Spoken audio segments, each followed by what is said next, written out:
Why can I feel so emotionally distant from God? How can that be fixed? How do I deepen my faith in a time that feels static and further away from God?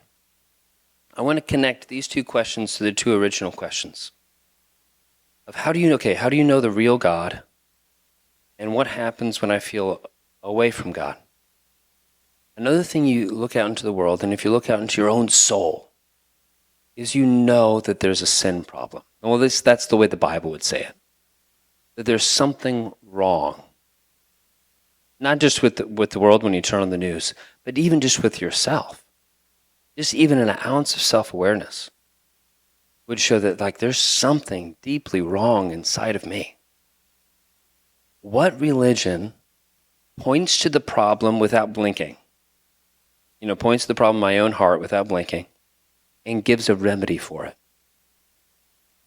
Now, I don't have time to go into every religion and how they do that or don't do that. I would say with what Christianity does is it points to the problem of the human heart and then points to the cross, where Jesus died on the cross for the sins, for all the mess in here, and then resurrected, conquering death on our behalf.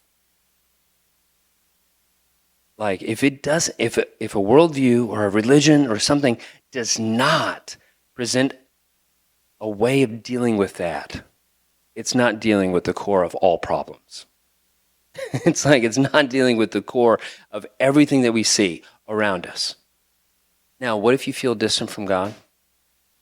The Christian answer for that is you need to grow either in an understanding of that, what Christians call the gospel, the good news, or you need to deepen an understanding of that.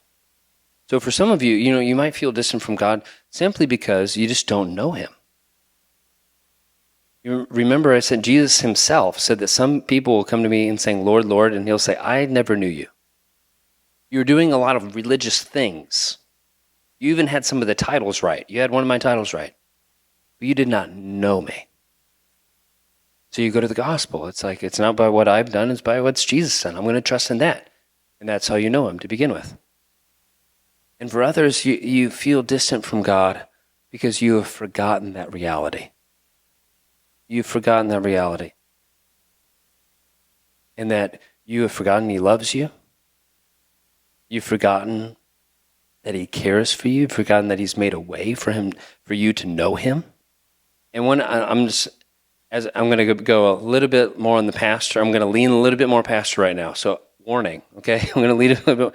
Oftentimes, that is not caused. As much as I like talking about the logic of things and the arguments for things, I think that's a very important thing. But oftentimes that's just caused by sin. By things that we do and we know we shouldn't be doing it. And we know it's wrong. And that's what's causing the distance. That's what's causing the distance. And I've seen it true over and over and over in people's lives, including my own. And the answer to that is not, okay, buck up and really try hard. No, it's no. You just need to look at the gospel another time. That Jesus loves you and he cares for you and he died for you and he resurrected for you and he has hope for you in this time. And through that, he pulls you closer and closer to himself. Or, to put it another way, you realize he was there close to you the entire time.